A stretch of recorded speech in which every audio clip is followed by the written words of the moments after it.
ကလိန်နန်လေးတို့ရေကဲဒီမှာဖုန်းလဲရပြီဆိုတော့တိုင်းတို့အတွက်ဖုန်းချိန်ကြီးလေးပြပြမယ်เนาะပြည့်နေကြ warm up ကုတ်လေးတိုင်းတို့ဒီမှာပေါ်သိပြထားတယ်အဲ့မှာပေါ်သိအမြဲ train ပါတယ်ကဲ let's go စားလိုက်အောင်ကိုရင်ကဲပြီးအရင်ဆုံးအလင်းကအဆက်လေးတွေ့လားအဲ့ဒါလေးလောက်ပြပြီလား setting နဲ့ဝင်လိုက်ပါပြီးတော့6ခုမြောက်မှာငါတို့ crosshair and effect ရှိတယ်ကွာသိလားအဲ့ဒီဟာလေးဝင်လိုက်မယ်အဲ့ဒီမှာမင်းတို့ကြိုက်တဲ့ဟာချိန်လို့ရတယ်ကြိုက်တဲ့ဟာချိန်မှာ၄မျိုးချိပါတယ်ပြီးတော့အယောင်အပေါ်မှာလည်းအယောင်ကြိုက်တဲ့အယောင်ချိန်လို့ရပါတယ်အဲ့လေအစီအပြေကြမယ်လို့မျှော်လင့်ပါတယ်ကဲဖုန်းနဲ့ဆော့နေတဲ့လိန်နံလေးတွေအရင်ဆုံးမပြစ်ခင်မှာကိုယ့်ရဲ့အလဲကအဆက်လေးတွေ့လားအဲ့ crosshair လေးနဲ့ enemy ခေါင်းတက်တက်ကြနေအောင်အရင် train မှာတက်တက်နေရာတနေရာပဲကိုမ train ပါနဲ့ဘေးမှာသက်လား၃နေရာထပ်ရှိသေးတယ်ဘယ်ညာအဲ့လေအရင် train ကြီးနော်အဲ့လေးကိုအရင် train မှာအဲ့ဒီဟာကိုနည်းနည်းလေးကိုကတဲ့ပြီဆိုတာနဲ့စပြတ်ကြည့်ပါတိုက်ရစကုတ်စတင်မှာတခုပြောပြမယ်ကွာအဲ့လိုပေါ်တော့ကြီးလို့အမြန်ဖွင့်တာအဲ့အမြန်ဖွင့်တာငါစကုတ်ကိုဖိထားလိုက်တာသိလား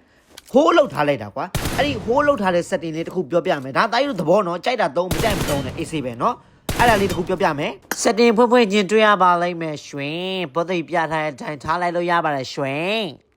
ကဲထုံးစံနိုင်ပေါ်တော့ကြီး AOG နဲ့ M4 နှစ်လက်ကိုပြမှာဖြစ်ပါတယ်လူသုံးရတဲ့ gun တွေပေါ့နော်ကဲအရင်ဆုံးစကုတ်တွေဝယ်မယ်ပေါ်တော့ကြီးရဲ့ပုံစံတိုင်း AUG ကို vertical သုံးပါတယ် M416 ကိုတော့ angle focus သုံးပါတယ်ရွှင်စကုတ်ကိုချိန်နေပြီဆိုလို့ရှိရင်အဓိကနှစ်ချက်ကိုတိုက်လို့သိထားရမယ်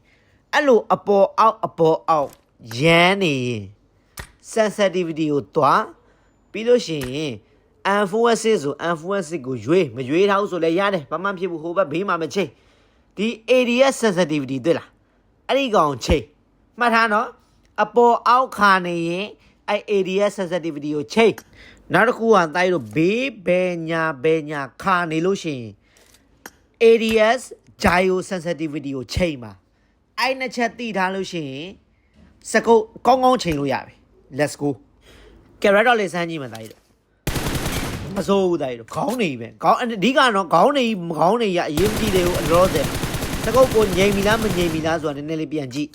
အဲ့ဒီအောင်အရင်ချိန်ဒီကောင်ဒီ red dot ကိုအရှေ့မှာရက်နေတဲ့ကောင်တွေထက်အနောက်မှာရှိတယ်ကွာသိလားအနောက်ဘက်ခြမ်းကိုလှည့်လိုက်ပါအနောက်ဘက်ခြမ်းမှာကားစပရေးလို့ရတဲ့နေရာရှိပါတယ်အဲ့ဒီမှာချိန်ကြည့်ပါဘာလို့လဲဆိုတော့ကားစပရေးကအရင်အရေးကြီးပါတယ်เนาะတိုက်လို့เนาะ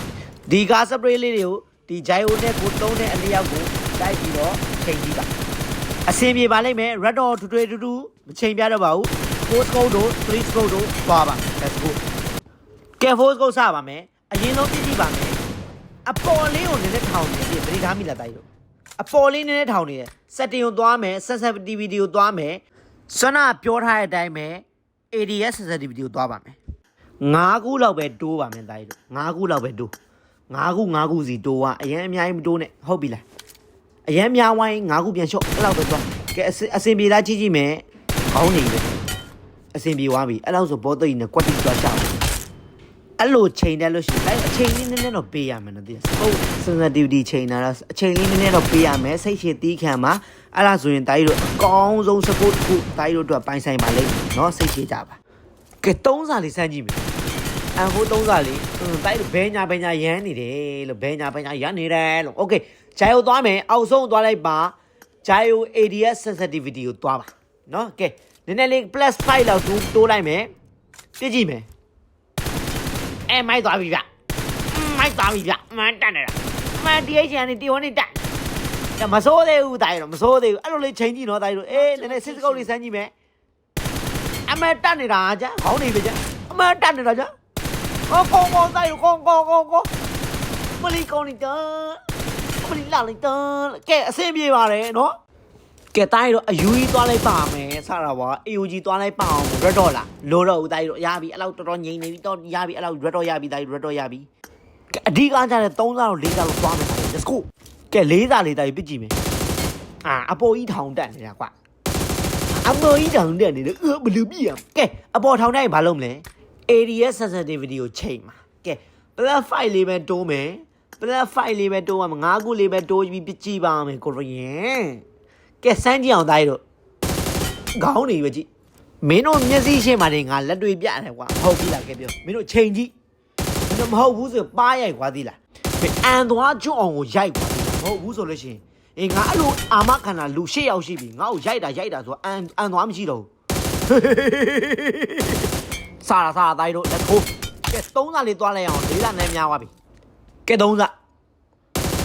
3စာဝါဆိုးနေ3စာဝါဆိုးနေတာပါအပေါ်အောက်ပဲတိုင်းအပေါ်အောက်ပဲကဲအပေါ်အောက်ဆို ADS sensitivity ထုံးစံတိုင်း black fight တိုးပြီးပြစ်ကြည့်မယ်ကဲပြစ်ကြည့်မယ်နည်းနည်းဝါဆိုသေးတယ်နည်းနည်းလေးဝါဆိုနေသေးတာနည်းနည်းလေးဝါဆိုတယ်ဗျ PC လေးဝါဆိုနေသေးတဲ့အတွက်ကြောင့်မလို့ black fight ထပ်တိုးမယ်9ခုလောက်ထပ်တိုးပါမယ်9ခုထပ်တိုးပြီးတော့ပြစ်ကြည့်ပါမယ်အဆင်ပြေလားဆိုတာကဲပြစ်ကြည့်အောင်အဆင်ပြေပြီဗျတော်အဆင်ပြေပြီရပြီလိုက်6စာလေးလက်ဆန်းကြည့်အောင်တိုင်းတွေမစိုးပါဘူးကွယ်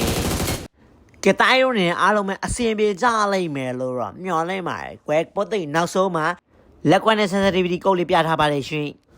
ဒါလေးကတော့ 4 finger လေးပေါ့နော်4 finger လက်ကွက်လေးပါရှင်ဒါလေးကတော့ sensitivity ကုတ်လေးပါရှင်နော်ကဲအားလုံးပဲ